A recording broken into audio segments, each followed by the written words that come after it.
you've heard of brain retraining, you've probably heard of Ashok Gupta.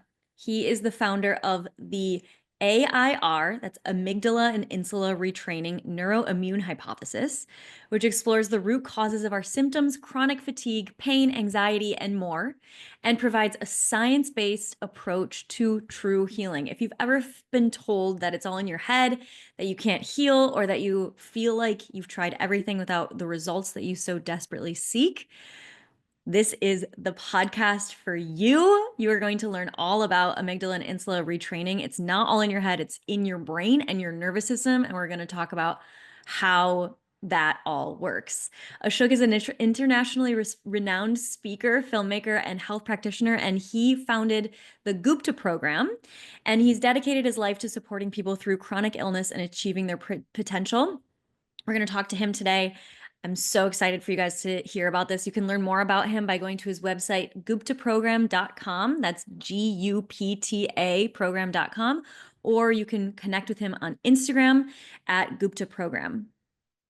This was a real win to get Ashok on this podcast. I heard him speak for the AANP, and that's our National Association for Naturopathic Physicians. And I was like, where has he been? This is amazing. And so I reached out, and he was so generous and kind to come on this podcast.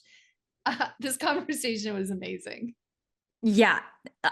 You guys are gonna, I mean, if you like to nerd out about like brain psychology and all of the things, neurology, all of that stuff, but you maybe want it to be a little bit more accessible than just like all of the the jargon and all of the things, this is the podcast for you. He breaks all of these things down in a really easy to understand way. He uses phenomenal analogies. You guys are gonna feel like you're, I mean, I don't know. This is how I felt. I was like, I feel so smart that I understand everything that he's talking about. So that's the vibe. It's very, you'll learn about the science, but you'll learn it in a way that you can actually really deeply understand. And I'm super excited to try out his program. It sounds incredible. So we'll keep you updated on how we do with the program and everything as well. And if you want to hear us do a live with him where you can actually come on and ask questions in real time, just send us a comment or a DM. And if we get enough people that want to make that happen, then we'll ask him. He was open to doing that too, if it would be valuable for y'all. So let us know. Yay, amazing. Let's get into the episode, shall we? And I have a request. So for those who are listening, if you're open to it, if you love this podcast, we haven't asked you in a little while, but if you can, give us a little love on the podcast app that you're using, maybe even a review that helps to improve the algorithm so other people can see it and give us a listen. And we love words of affirmation. Who doesn't? Yes, we read all of the reviews and We we get really excited. We text them to each other and celebrate them. And Totally. And so if this podcast has been helpful for you in your healing journey, please let us know. We really like, we're real people. We want to hear from you. We want to know like what's going on. So so definitely do that if you feel so called to. Thanks everyone. All right.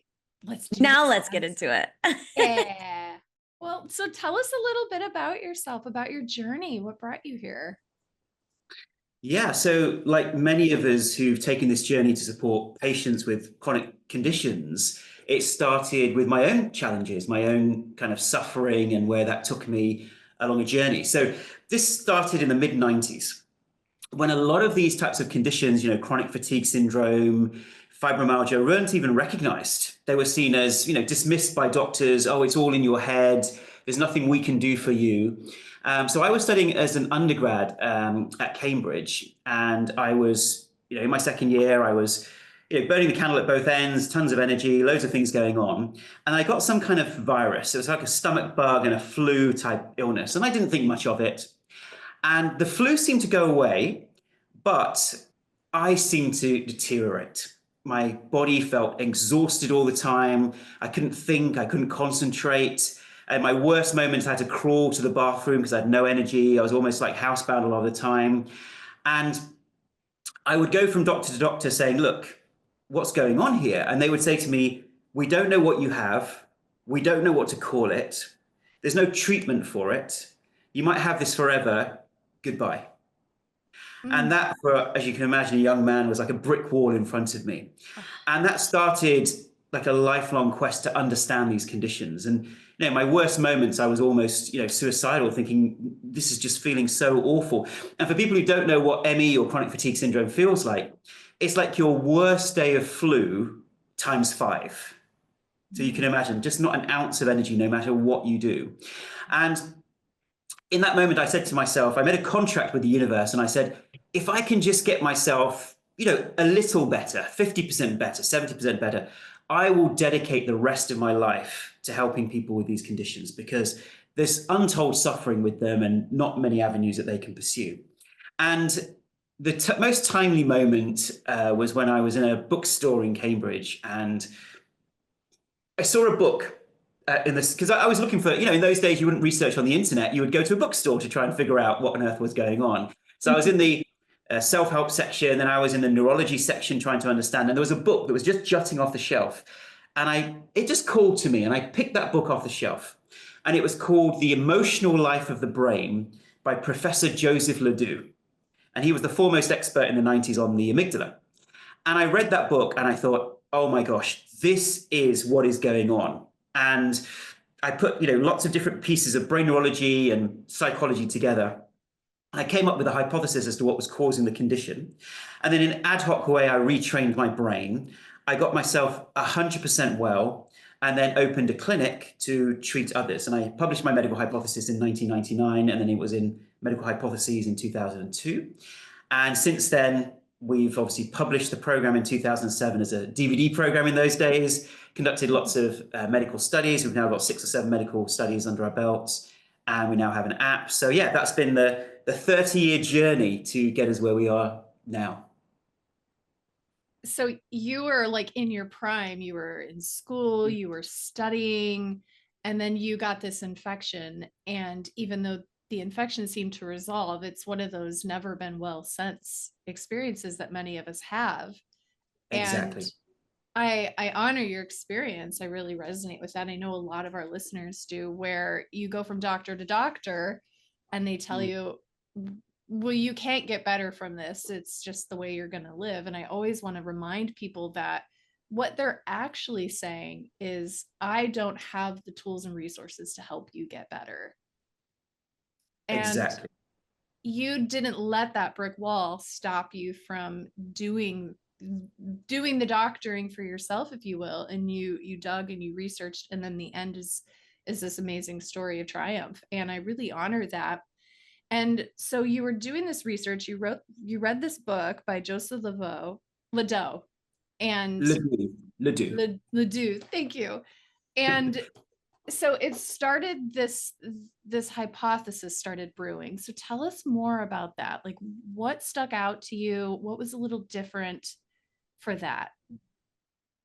Yeah, so in that book, so the amygdala, I'm sure we've all heard of the amygdala. So the amygdala and the two of them are 2 almond-shaped structures that sit behind our eyes in the limbic system part of the brain. And it has many functions, but one of the functions is to survey our surroundings and create defensive responses. So traditionally in psychology, it's seen as emotional defensive responses, but now we know the amygdala is involved in physiological and immune responses as well, because the brain does not differentiate between a physiological threat, an emotional threat, a biological threat. There are threats to survival, and the brain comes up with a holistic response. And that's the key brain neurology that is missing, I think, from modern science. And so if I can kind of frame the whole hypothesis as to what I think causes these types of chronic illnesses. So I think, so we treat a whole bunch of different diseases that I think are explained by this hypothesis. So there are neuroimmune conditions, so long COVID, fibromyalgia, ME and chronic fatigue syndrome.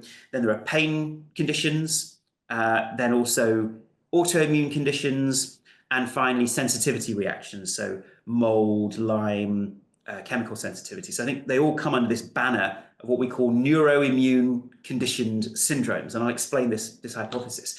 So I always like to start with the biggest question of all: why are we here? And I know we could have a really lovely chat for the next half an hour on the philosophy and spirituality and a whole bunch of stuff, but let's stick to the science if we can. So from a scientific perspective, we are here because we are survival machines. So we contain all of the survival instincts and adaptations of so many different lineages. So from plant life to single-celled organisms to invertebrates, vertebrates, mammals, human beings, our DNA actually contains that lineage of survival. And I found this a really interesting statistic, that we contain the same 40% of the same DNA as a banana, right? So it shows you that we have inherited all this great survival stuff in our DNA. And so the brain and the body is built to survive, procreate, and pass on our genes to the next generation. That is its primary purpose. And if we take that as a purely scientific starting point, that means the first clue is the brain cares more about your survival than it does your well-being. And that gives us a clue to so many different chronic diseases we're seeing in the modern world. Yeah. Now, fast forward to the present day. So our immune system and nervous system are our two main defensive systems. So the nervous system is, obviously, people know about that. That's our sympathetic or parasympathetic. So the information flows around the body. And then here is our immune system. That's the main thing we think of as defending the body against viruses, bacteria, and toxins, let's say. Now, we are now under threat. Our system is under threat way more now than it ever used to be in human history, in terms of the numbers of viruses and bacteria that are present in our system. So people don't realize this, but actually before we were isolated. So we wouldn't be exposed to so many viruses and bacteria, but now because of international travel, COVID being the classic example, we now are exposed to more of those infections.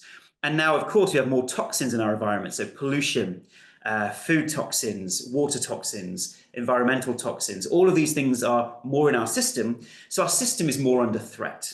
Yeah. Now, this gives us a clue to what might then cause chronic disease. So it means that our system is kind of almost in the background, constantly firing off. Our immune system is constantly, protecting us. And that's why we often see in the modern population, fatigue has increased, tiredness has increased, depression has increased, sluggishness has increased. Why is that? Because our immune system is now constantly being triggered in the background, which is draining our system of a lot of resources. And of course, the great work that you guys do, a lot of that then impacts on the gut as well, because the immune system is then inflaming the body and inflaming the gut. Now, let's take the example of long COVID, because lots of people know, we all know somebody probably who has effects of COVID. So COVID comes along as a virus. Our immune system goes to the on position. It fights off the virus and then goes back to the off position. Yeah, so that's how our bodies fight off a virus. But imagine if our bodies are weaker, it goes into the on position, but then even once it's fought off the virus, the brain cares about your survival. And if it thinks that maybe the virus is still present, maybe the bacteria is still present if it was another infection, it continues staying stuck in the on position. And when our immune system gets then triggered, it starts creating a lot of symptoms in the body. And many people don't know this, but actually the vast majority of our symptoms, if not all the symptoms we have from an infection, are actually caused by our own immune system responding, and it can over-respond. So people often ask me, Ashok, what's the proof of this immune system over-responding, causing all these chronic conditions? I say, well, look at COVID itself. The unfortunate people who passed away from COVID, they did not pass away from COVID itself. They passed away because their own immune system didn't have the confidence that it could fight it off. So it surged. We had a surge of immune reaction, a cytokine storm, inflamed the lungs and stopped the airways and the breathing. And that's what actually caused people to pass away. So there is precedent for this idea that the immune system can make mistakes and over-respond. So now, because the brain and body care about survival, it errs on the side of caution and keeps triggering the immune system and nervous system, which creates symptoms in the body. And this then is the unique bit of brain neurology. Those symptoms in the body, the brain then makes a mistake, and I believe it is a mistake, but it's an honest mistake. it starts thinking, when I had the COVID infection, I also had these symptoms in my body. Maybe these symptoms in my body are a proxy for the infection still being present. So therefore, I must continue to stimulate the immune system and nervous system just in case the infection is still here, right? Because survival is number one priority.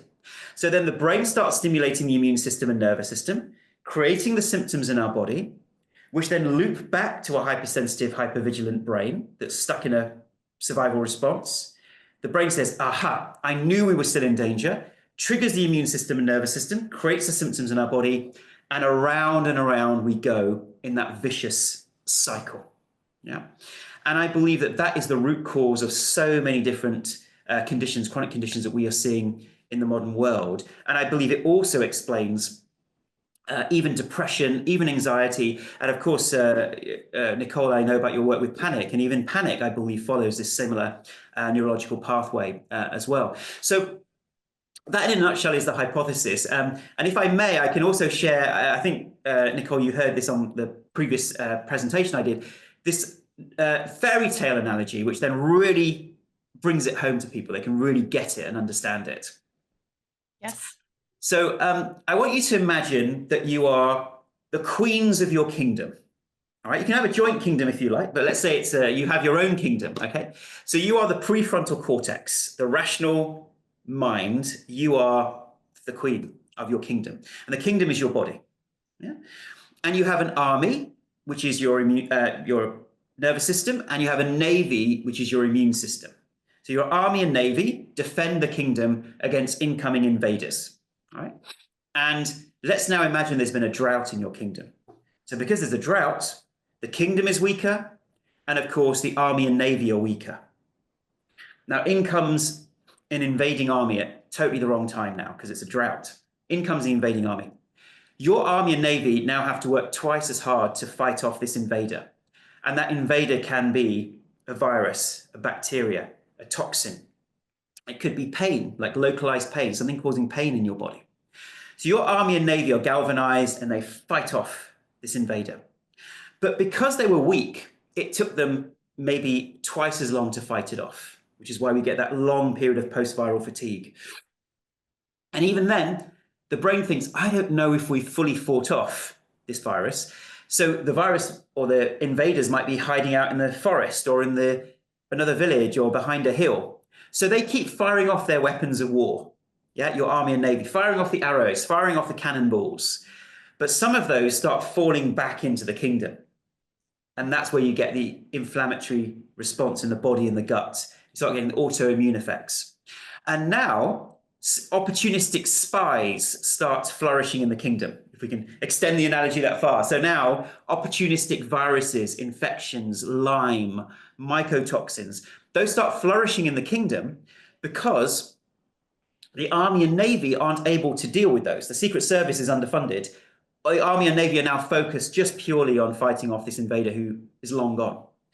And now this system stays stuck. And the weaker and weaker the kingdom becomes, the more and more nervous and anxious the army and navy generals become, the more they fire off their weapons of war, which causes more problems in the kingdom, getting it weaker, meaning they keep firing off their weapons of war. And what is brain retraining? Well, once this system is stuck in this way, it is a survival instinct. So when the army and navy generals come to their weekly meeting with Queen Nicole or Queen Hadley, that's a nice ring to it. As they come to their weekly meetings with you, they say, dear Queen, we need all the resources. We need the water, the food, the metal, everything must be given to us. You say to them, my dear generals, you have done a wonderful job in defending this kingdom, but you may stand down. The war is over. Now, they won't believe you the first time you say it, because why would these survival instincts believe you? They're like, hey, we're trying to defend the kingdom. We don't believe you. But the purpose of neuroplasticity is repetition and persistence, that you keep training the brain. You can't just tell the brain, you have to train the brain. So that's that repetition that tells the brain, we are safe, we are safe, we are no longer under threat. And when we do that repeatedly, eventually the generals get the message, they stand down, and then the whole system comes back to homeostasis, and balance because there was no longer a threat. It was almost feeding off itself in a vicious cycle. So that in a nutshell is the hypothesis, and then also explaining what brain retraining actually is. Well, I love I am metaphor. so excited about this because I have had, Dr. Nicole knows, I've had multiple mold exposures for the past 4-5 years. And, I'm super excited to hear about how to retrain the brain in this way because it has absolutely done exactly what you are describing with my body. So this is amazing. Thank you so much for sharing all of that. No, of course. And I Yeah. wonder about the compounding nature of Yes. trauma and the relationship between this dynamic. You gave this brilliant example of a pathogenic inroad. And so it could be a virus or it could be some sort of a disease causing agent. And I think about the ACEs study that was done, the Adverse of Childhood Events study, and how we've seen that with especially early childhood trauma, but of course, subsequent trauma, how that can increase the risk of chronic disease, infectious disease, and all sorts of other things. And so I'm wondering if you could speak on that, is that perhaps somebody can't really put their finger on, I got COVID or I got this sort of infection, but I know that my childhood was really, really difficult and really painful. And how those listeners can maybe see themselves in this vicious loop or this model. Yes, definitely. So there's two really interesting points here. So the first is that compounding effect that you've mentioned. Yes, this is the key thing as to why people then get stuck in chronic disease. And I'm sure you'll see this in clinical practice, that they seem to, they were fine before, they get some kind of insult, whether it's a virus, bacteria, and then after that, their health has never been the same. And one extra component here is the detoxification systems. So when we are fighting off a virus or a bacteria, we get into that threat mode and we are obviously stimulating the immune system. That in itself starts creating more toxins in the system from inflammation. But ironically, when we're in the fight or flight, the detox systems often aren't functioning correctly and are reduced. So that then compounds the issue. And of course, that excessive inflammation in the gut means that food is then not being digested correctly. Therefore, more toxins once again are going into the system. And then heavy metal increases, mycotoxins increase. So you can see that one little decision by the brain to hyper-defend then has so many knock-on effects on the entire brain, the entire body, and the gut. And we know about the gut-brain axis. And now the gut starts communicating to the brain that we're in danger, compounding these situations. So the brain thinks it's still in danger, tells the gut we're in danger, and that's another compounding impact. But coming to your question about trauma, this is really, really key, and we've spent a lot of time linking trauma to chronic disease. We know that when you've had, or someone's had a background of trauma or higher ACE scores, they are twice as likely to have a chronic disease when they're older as an adult. And this was a study done by Kaiser Permanente. And if that is the case, then why would it be? Well, we've traced what may be going on here. In the brain, our factory setting of our amygdala and insula, so amygdala being this protective, fight or flight response, and the insula part of the brain, that part of the brain is essentially the part that monitors the body, how it's doing in terms of the immune system and nervous system and everything, your heart rate. All that information flows through the vagus nerve, up through the brainstem, into the insula. And the insula gathers all this data, including information from the amygdala, and says, what do we need to do to ensure homeostasis and survival? And so the insula then makes that decision and then is the master coordinator, in my humble view, of the immune system and nervous system. Okay. Now, those two structures, I believe, they get their factory setting, their starting point, even before our birth, believe it or not. So obviously we have the idea of inherited trauma, or we have that idea of generational trauma. Then secondly, how stressed our mother was when we were in the womb impacts, I believe, on the amygdala and insula. Then the birth experience itself impacts on the amygdala and insula. then especially the first 5 years of life, pre-verbal and verbal, they impact on the factory setting. And what I mean by that is, how reactive is the amygdala to dangers in the environment? How reactive is the insula to dangers in our environment? How sensitive are they? And that then means that if we had a lot of childhood trauma or inherited trauma, those brain structures are more sensitive. So when we become an adult, this fairy tale analogy that I spoke about, that essentially means that those Army and Navy generals are more likely to get into this trauma response, not only to emotional threats, but physiological threats, biological threats. And that's the key piece of brain neurology, that because we've had that background, our brain generalizes that we live in a dangerous environment and therefore we must over-respond for protection. And that, I believe, is the link between trauma and then chronic disease. So the million-dollar question that follows is, well, what do we do about it? Yes.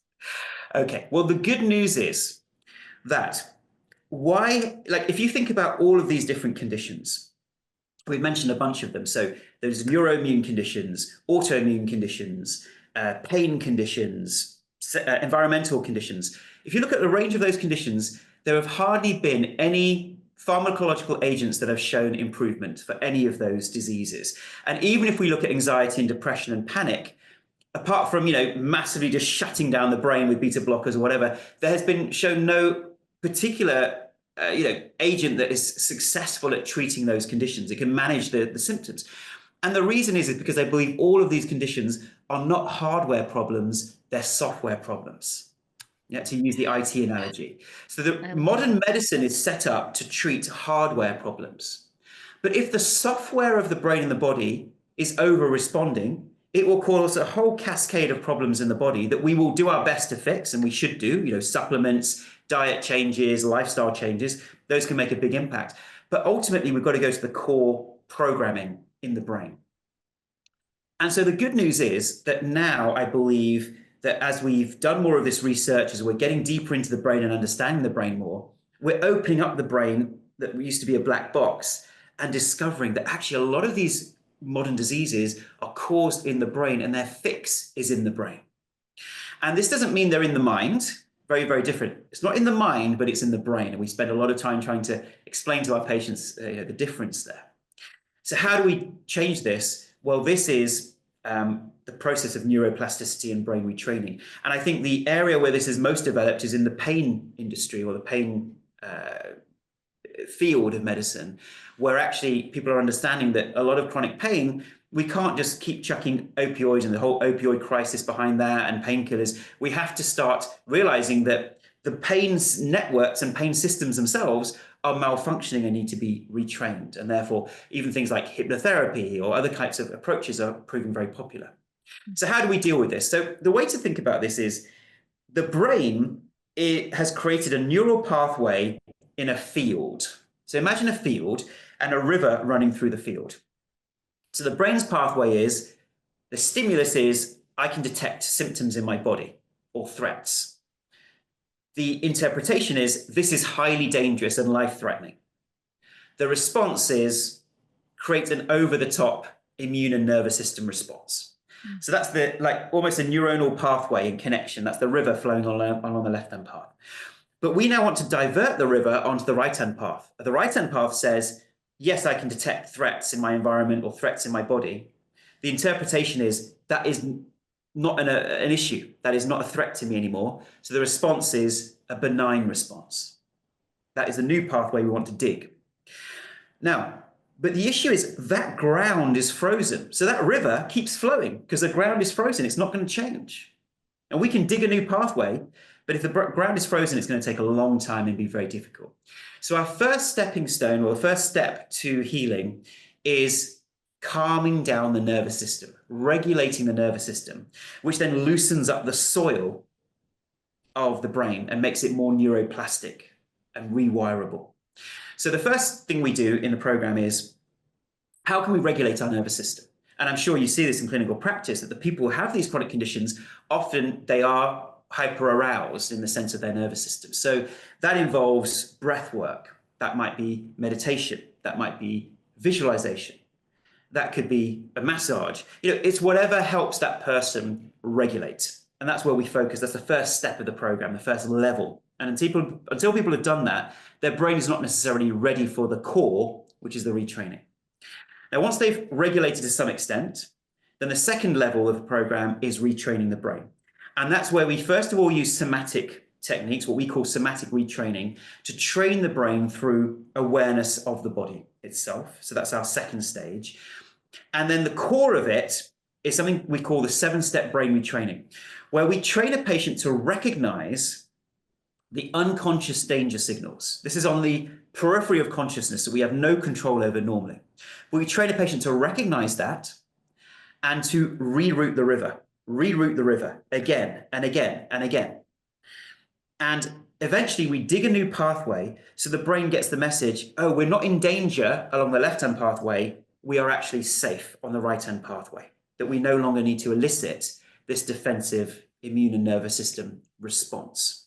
And of course, people might say, well, hang on, that sounds like it's psychological because you're not using drugs, you're not using surgery. How are you doing this? You're not using, let's say, brain stimulators. So it's all non-invasive. You're not using vagus nerve stimulators. So how are you doing this? The way to think about this is, let's say someone's had a stroke, unfortunate, right? And when someone has a stroke, they may lose control of an arm or a limb, a leg or their speech. What's happened is that the stroke itself or the brain bleed has caused damage to the neurons. So then they imagine moving that arm and that leg. Yeah, it's a beautiful process and they have to do it regularly. And as they keep doing it, eventually they form new neural pathways that reconnect their arm to their brain so they can move their arm again. Now, isn't that incredible? That is the power of neuroplasticity and brain rewiring. But we would never insult that patient by saying, oh, it's all in your mind, it's all psychological. Of course not. This is neurology in action, it's brain neurology. So in a similar way, we've worked out over many years how we can train the brain to dampen down those immune responses. So literally safety neurons from the prefrontal cortex down to the amygdala, down to the insula, to train it to no longer respond in this hyperactive way. And then over time, eventually, the brain is retrained. But of course, a person then becomes complacent. And this is the biggest issue we have, where they think, I've done it. I'm feeling better. My brain is no longer responding in threat mode. Right, let me go and work 10 hours a day and go and deal with all this stress. And of course, when you do that, your brain generalizes all the stress and thinks, oh no, we're back into the same situation again, and starts stimulating the immune system and nervous system. And that's where the final stage of the program is what we call re-engaging with joy. And what that means is we teach a patient to recognize their stress triggers, their stress patterns, and their stress parts. We use a lot of parts coaching. And through that, they're able to regulate their nervous system in the longer term.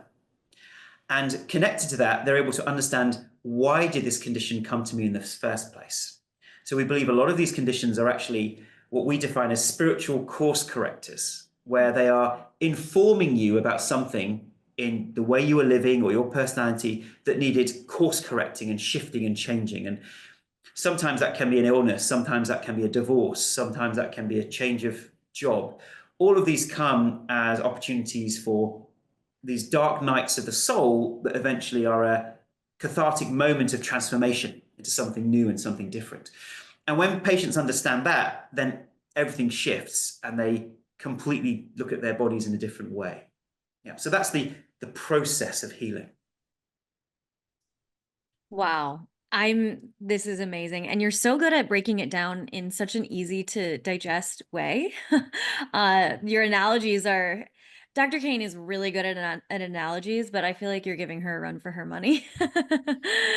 They're so good. So I'm really curious about the somatic retraining and the brain retraining. What kinds of, are they practices or what are you doing in that phase of it?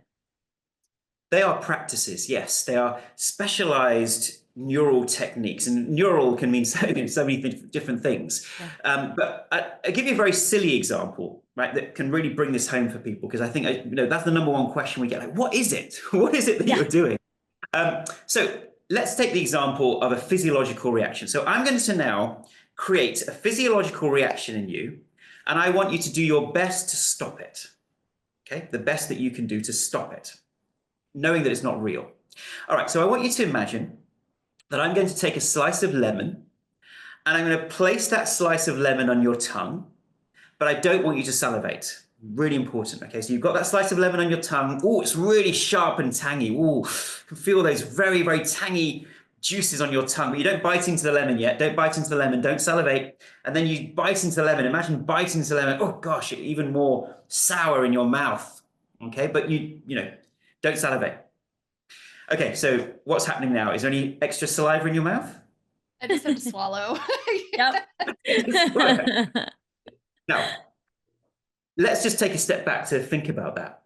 I was able to create a physiological reaction in your body, even though you knew it wasn't real, and even though you tried to stop it.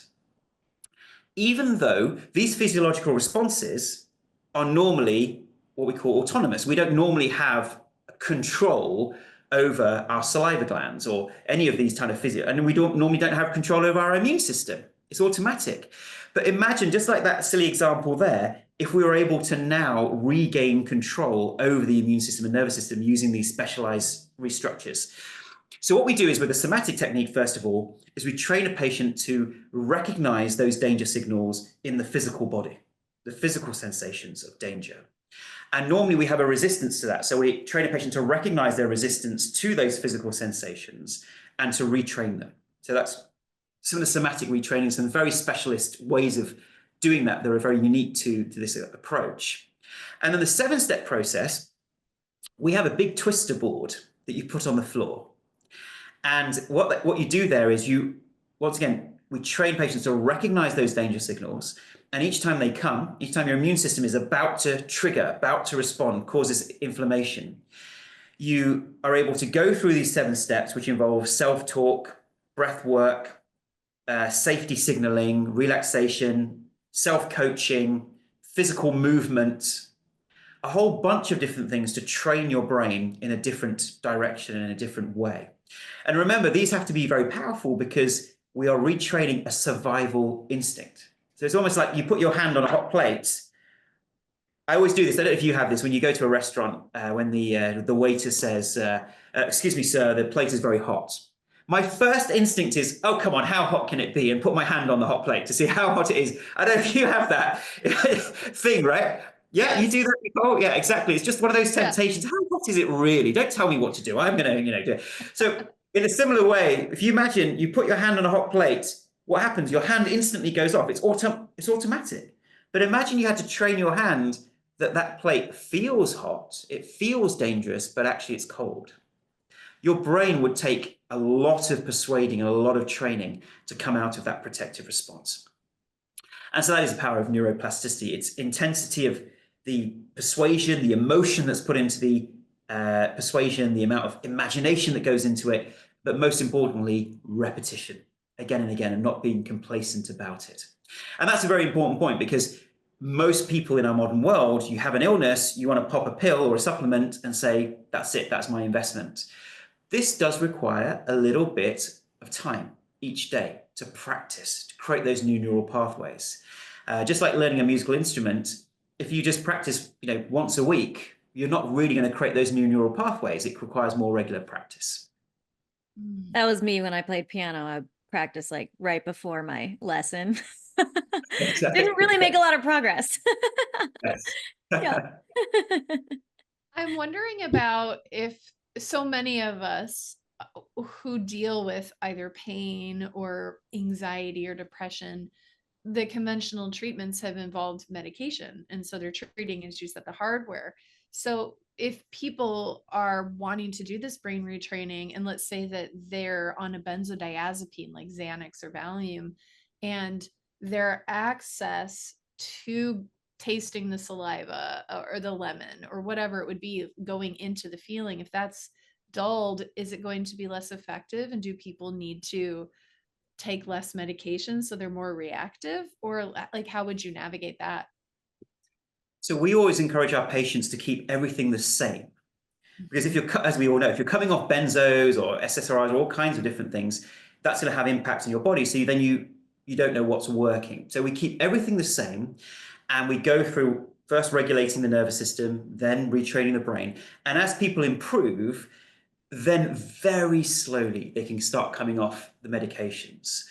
And yes, you say, well, people might be more numbed because they're taking these types of medications, but we have to start somewhere. So people have still been able to retrain despite being on these medications. And in fact, there are whole benzo forums where they're using the Gupta program to come off benzos very gently, and they need our program as a combination. And we'd love to do actually studies on this to look at benzo withdrawal, which a lot of people are using the program for. And I think the key thing here is that the process is very slow and gentle. So some people just think, I'm feeling better, I just want to come off it completely. Because it's a big scandal. All of these drugs are really big scandals because they are addictive, and they have that addictive quality, whether it's painkillers, whether it's benzos, the beta blockers. Your brain thinks you're in danger, it creates a danger response. Now, if you at a physiological level start putting in biochemical agents that tell your brain to shut down, what do you think the brain's going to do? It's going to start creating more danger response to offset the fact that you've numbed it and shut it down. And that's why a lot of these drugs are addictive, because you're offsetting the very thing your brain is wanting you to become aware of. Just like pain, the brain says there's something wrong. I'm giving you these signals of pain. You numb the pain. The brain says, what are you doing? You're not listening to me. So it's creating more pain, right? So there is this adaptation in the brain.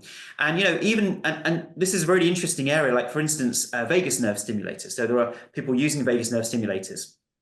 And we'd love to see the research in the longer term, because just like with these other agents, if you stimulate the vagus nerve artificially, so your brain is saying danger, danger, danger, you then stimulate the vagus nerve to say parasympathetic, safety, safety, safety, you're opposing what your brain is doing.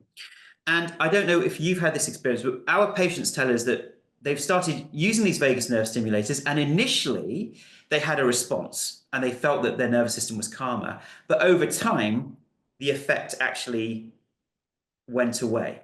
And this is anecdotal, and I'd love to see longer term studies on the effects of this. But that would make sense, because once again, anything artificial you do to the body to try to offset what it's trying to tell you, it can then ratchet up that response. And that, I think, is an intriguing area of research as well.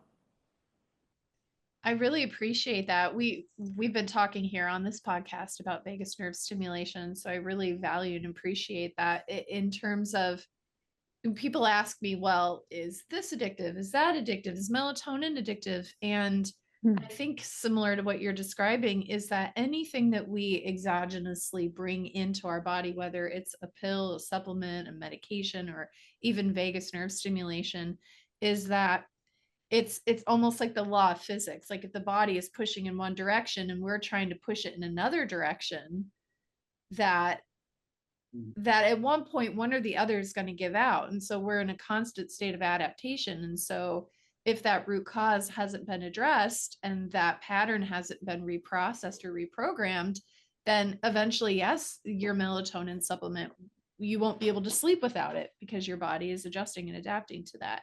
And so the insight that you're providing, the hypothesis about vagus nerve stimulation, is interesting. I think the one thing that I'm wondering about, and I actually would love to learn more about this, maybe get in some studies, is that the theory is that maybe someone's vagus nerve is undertoned and underactive, and that through tonification, through stimulation of that can help. But the person that we did interview said if you stop using it, then the effects will go away. So that kind of then circles back to what you were saying, is you're not actually changing that stress response. You're just stimulating it for a while. Exactly. And I think the system essentially says, are we in danger or are we safe? And it is constantly balancing between those two. And so if it is telling you you're in danger and is artificially being stimulated, I can't say. I mean, we don't know. We don't know what the longer term effects of that are. But what we like to say is, let's get to the root cause, because the brain is telling you that you are in danger for a reason. And it may have got over-programmed to do that, but let's get to that root cause and let's train it that what you are telling me is no longer required or needed. So it's really kind of understanding that even symptoms of depression or anxiety or panic, all of these symptoms are informing us of something within us that actually needs to shift at a more fundamental level. So rather than numbing it, let's take those signs and signals. So as an example, if we are having anxious or panicky feeling in certain situations, yes, the brain has learned to do that. So therefore, what is it telling us about our sense of safety in the world around us? What is it telling us about our perception of certain situations? Now, how can we train it that we are safe in those situations, or we no longer require that defensive reaction?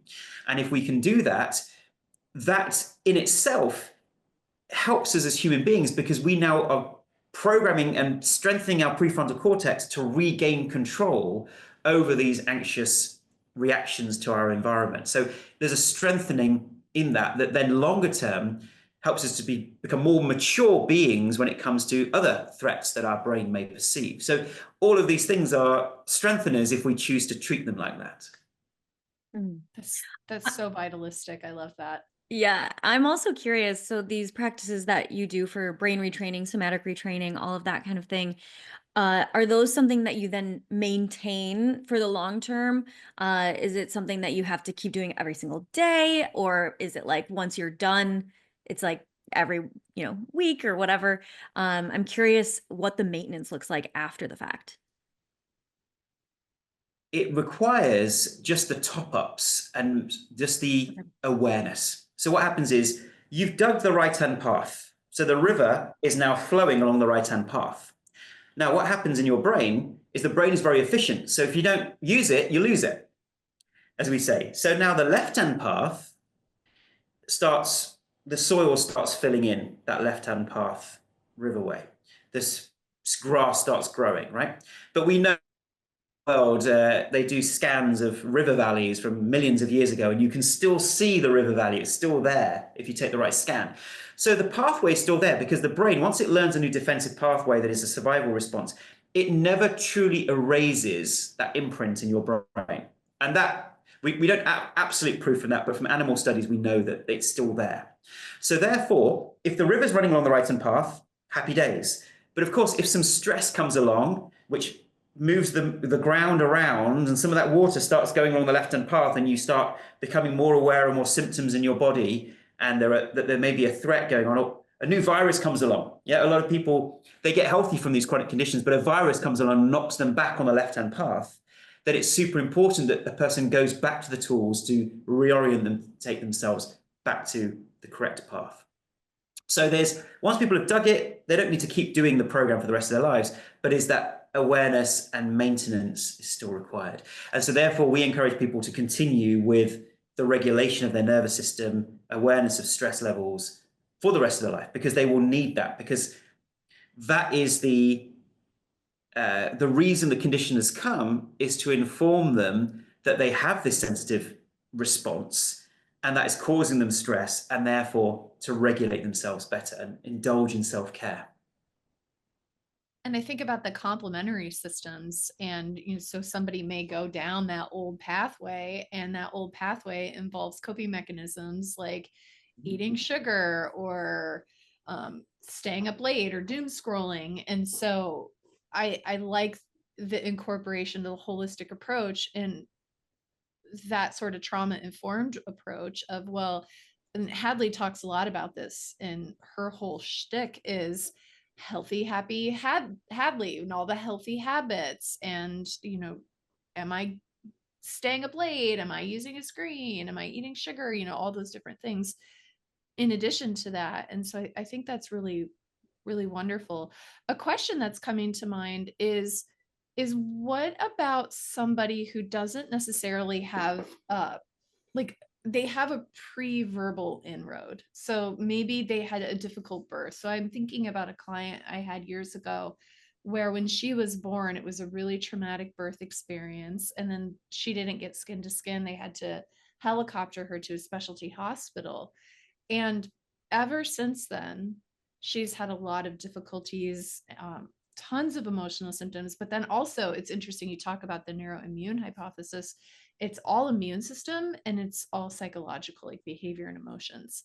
And so when we think about that origin target, are you then looking at the symptomatic data that the body's giving us? Like, we know that you get a rash when you get stressed, or if you get too hot, you get angry.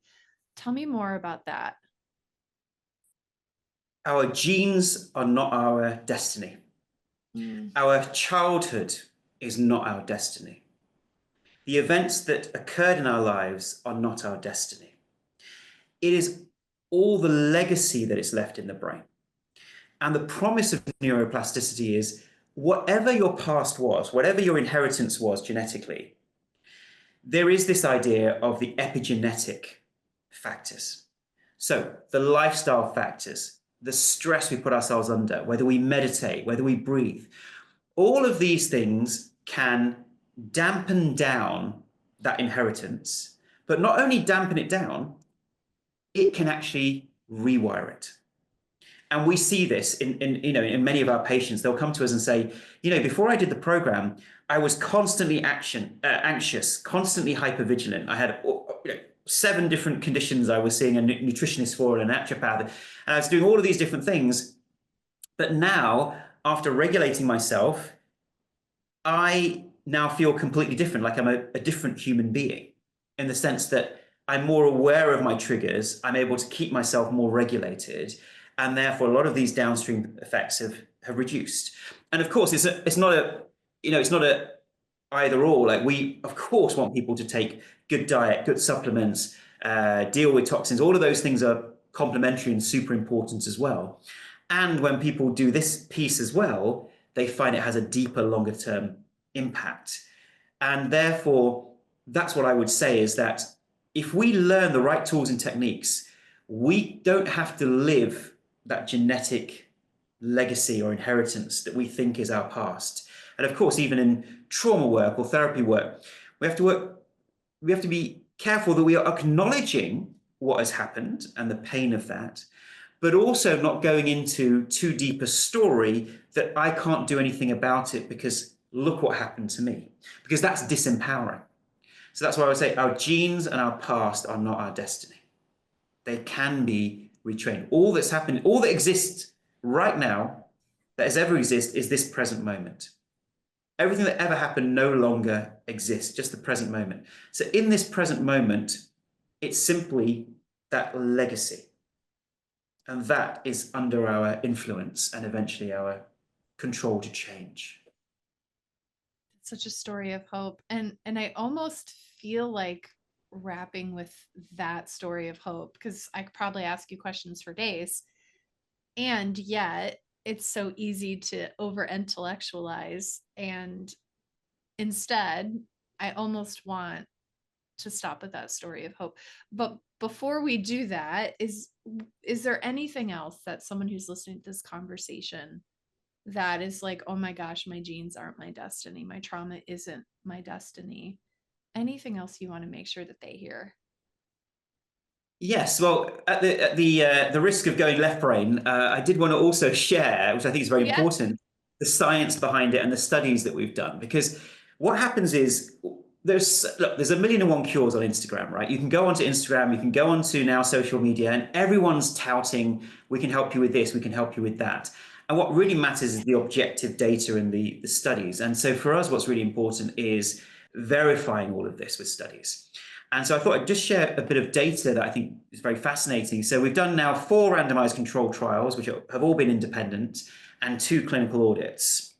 And in the clinical trials, the RCTs, for instance, in fibromyalgia, we compared this Gupta program to relaxation, structurally equivalent program. And we found after just 8 weeks in the Gupta program group, there was a 37% drop in fibromyalgia scores and 0% in the control group. There was a halving of pain, halving of anxiety, and halving of depression, with very small numbers in the control group. And we did a study on long COVID, and we compared long COVID Gupta program to a wellness program. So this wellness program had diet, supplements, activity levels, the whole holistic gamut of support. And it was structurally equivalent once again. And after 3 months, in the Gupta program group there was 4 times more effective at reducing fatigue and exhaustion, twice as effective at increasing levels of energy. I mean, a 97% improvement in energy levels in the active group. So once again, that was an independent study. And we've just done a study on 16 different conditions, and the Gupta program was significant for 14 of those conditions in terms of improving health and wellness. So on average, between 60 to 120% improvement in health and functioning after 3 months. So all of these studies people can read on our site, and the vast majority are independent, run by universities. And I think that gives people that extra belief that this isn't just hokey, this isn't just something just saying they can do this, but actually has a science behind it. And our focus is to do larger and larger scale trials so we can get this as a mainstream treatment, so that doctors can prescribe it, insurance companies can prescribe it. And secondly, I just wanted to add that what's really interesting is the biggest game changers has been something we introduced just a year ago before a lot of these studies, which is something called daily Gupta size. Now, what this is a lot of patients are on their own, they're isolated, they don't have the motivation to go through the app and try and figure out what they're supposed to do today. So we created this idea of daily Zoom calls with our coaches, and we have like 30 to 40 coaches around the world. And so daily Gupta size is you come onto a Zoom call, and every day we take you through the nervous system regulation, fresh and new every day, and every day we take you through the brain retraining. So if you're not the kind of person who can sit down and follow a program, you just come on those Zoom calls and we take care of you. And so many patients have said that has been the game changer because they don't need to think about it. And it's that regularity, sense of community. We have hundreds of people coming on every day. And that, I think, for us, has been something we wish we did years ago and has been really made a difference. How can someone get into that? Yeah, so they can come to our website. So it's guptaprogram.com, and there they can take a free trial. And in that free trial, you get to watch lots of videos and audios and really get a sense of the hypothesis and go deeper and see if this is right for you. And people can also download the app from the App Store or Play Store and start retraining their brain straight away. I'm downloading that app. I'm downloading that app yesterday. Yeah, me too. I'm so excited. So thank you so much for being here with us. This has been incredible. I'm so excited for our listeners to be able to hear this. And yeah, it's been very enlightening, and I'm excited to go do it. yeah, same. Yeah. So we'll make sure to share all of your information in the show notes, and people can find you on social media. We'll send them to your website. And I'm just so grateful for the work that you're doing and how you alchemized something that was really painful and really difficult into something that's changing people's lives. I honor you, and I'm so grateful for that. Oh, thank you so much. I appreciate that. Thank you. Yeah. Awesome. Everyone, thanks for listening to the Holistic Inner Balance. It's been an absolute joy to have Ashok Gupta here, and definitely check out his information. We'll see you next time. Bye, everyone. All right, that's a wrap. That's for our video editor. Oh, I see. Okay. What was that? Yeah, right. We need a. Thank you. I'm so interested. I'm so excited. I want to learn more. Yeah, so what I'd like to first of all do is give both of you complete complimentary access to the program, so the app and the physical product that comes in the post. So what I'll do is afterwards, if you just send me both your email addresses and your physical address, then our team will take care of you, set you up with an online account, and you'll get a package in the post, which will have the big twister board and various things. And yeah, I'd love for you to give it a go, and that gives you a sense of what this program is about and what it actually does. And you can join the daily Gupta size as well. And we also have an affiliate program as well. So if you have any patients that you think could benefit, then we have that as well. Yeah, amazing. Definitely really excited. Wow, that's so generous. Thank you so much. Thank you. And I'm interested in research. So I'll look at your research, and it might be kind of interesting to look specifically at. So I help people with benzotapering, and it might be really interesting. Yeah. And in Panic Proof, I have sort of a similar organization, and my brain is exploding with information. It's so good. It might be really fun to look more into that, what you have, with benzo tapering, that kind of panic, anxiety, and insomnia that I see coming up for people. So Right. I would love to stay in touch. Mhm. And Absolutely. Well, actually, something I just want to quickly share with you, if you've got a couple of minutes, yes. is interestingly, so I'll just send the request to share yes. screen. So on our research page, I'll show you, these are our studies, and we want to do more studies. So yes, definitely benzo tapering. We'd love to do a study on that and see if we can help your patients.